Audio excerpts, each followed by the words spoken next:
प्रभु यीशु मसीह का धन्यवाद हो। प्रभु यीशु मसीह के महान और उत्तम नाम में आप सभी को बड़ी आशीष मिले। आज का जो मेरा टॉपिक है वो है पाप, अनुग्रह और छुटकारा, सिन, ग्रेस एंड रिडेम्पशन, जो कि रोमियो की पत्री उसके 3 अध्याय 23 से 24 में पाया जाता है।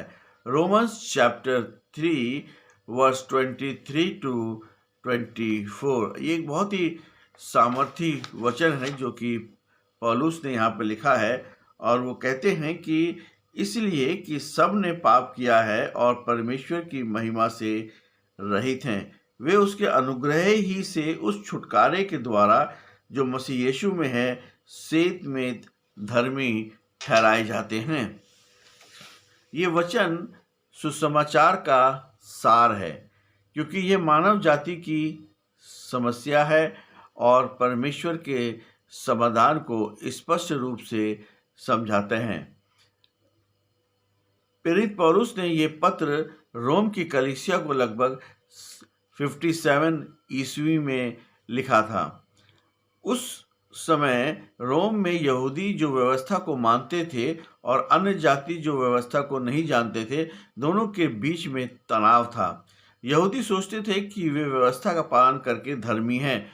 पौलुस ने यहाँ स्पष्ट किया कि कोई भी बेहतर नहीं है, सब पापी हैं, सब ने पाप किया। इसका अर्थ ये है कि यहाँ पाप के लिए यूनानी शब्द हेमर्टिया का उपयोग किया गया है, जिसका अर्थ है निशाना चूक जाना, मिसिंग द मार्क।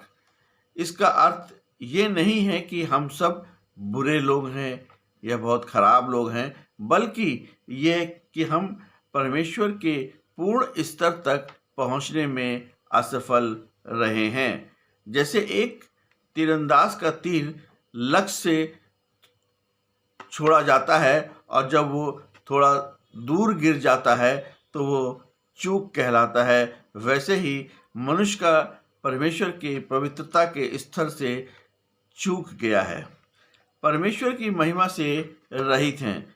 महिमा से रहित होने का अर्थ है कि मनुष्य ने वह छवि जो है वो खो दी है जिससे जैसे कि वो बनाया गया था।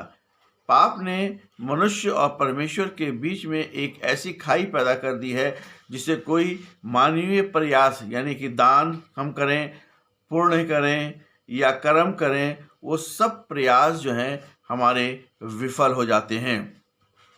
और ये यीशु मसीह के आने में और उनके साथ चलने में ये सारे प्रयास जो हैं वो हमारे काम में नहीं आते हैं, बल्कि हम सेत में धर्मी ठहराए जाते हैं, जिसको हम अंग्रेजी में बोलते हैं जस्टिफिकेशन बाय ग्रेस।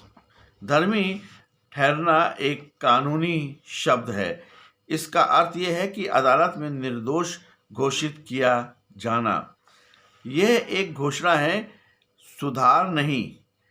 परमेश्वर हमें पापी होने के बावजूद यीशु पर विश्वास करने के कारण ऐसा देखते हैं जैसा हमने कभी पाप नहीं किया है।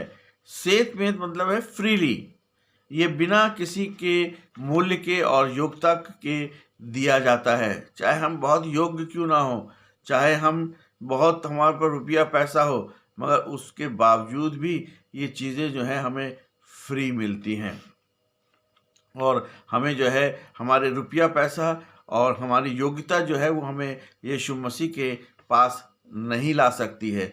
सिर्फ जब हम यीशु मसीह को उद्धारकर्ता के रूप में ग्रहण करते हैं, तभी ये हमारा चीज़ें जो है हमारे जीवन में सिद्ध होती हैं और प्रभु यीशु मसीह उसी के द्वारा हमसे प्रेम करता है। अनुग्रह और छुटकारा, ग्रेस एंड रिडेम्पशन। अनुग्रह वह योग्यता है जो हमने कमाई नहीं, अनमेरिटेड फेवर।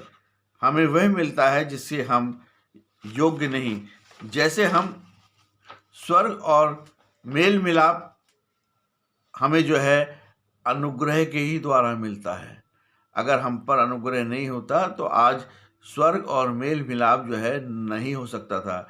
छुटकारा जो है इसका ऐतिहासिक अर्थ दासता से मुक्त करने की कीमत को चुकाना है।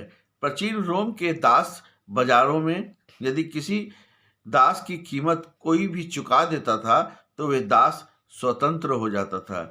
यीशु ने अपने लहू से वह कीमत चुकाई ताकि हम पाप की गुलामी से आज़ाद हो जाएं। पूरी तौर पर वो हमें फ्री करना चाहता है, आज़ाद करना चाहता है, स्वतंत्र करना चाहता है। पाप मनुष्य को विफलता को दर्शाता है। न्याय का होना जो हमारी सजा है, क्योंकि जब पाप किया है तो उसकी सजा भी है और उसकी सजा जो है वो मृत्यु है। फिर भी मगर अनुग्रह के द्वारा परमेश्वर ने यीशु मसीह के द्वारा हमें मुफ्त दान दे दिया है, हमें धर्मी ठहराया और यीशु मसीह की को उद्धारकर्ता के रूप में ग्रहण करने के द्वारा हमें निर्दोष कर दिया। आत्मिक रूप से हमें ये पद विनम्र बनाता है, क्योंकि वचन कहता है कि हम खुद को बचा नहीं सकते। साथ ही यह हमें आशा देता है कि परमेश्वर का प्रेम महान है कि उसने स्वयं कीमत चुकाकर हमें अपना लिया। इसलिए हमें बहुत सख्त आवश्यकता है इस समय यीशु मसीह की। जो समय चल रहा है उसमें हमें प्रभु यीशु मसीह की बहुत सख्त आवश्यकता है। हमें उसके पास आना है और उस पर विश्वास करना है, अपने पापों की क्षमा मांगनी है, पापों का पश्चाताप बहुत करना बहुत ज़रूरी है और उसको उद्धारकर्ता के रूप में ग्रहण करेंगे तो ये अनुग्रह और ये जो सेत में चीज़ें जो हैं हमें फ्री यानी कि हर चीज़ हमें मिल जाएगी, क्योंकि प्रभु यीशु मसीह का ऐसा ही वायदा हमारे जीवन के लिए है।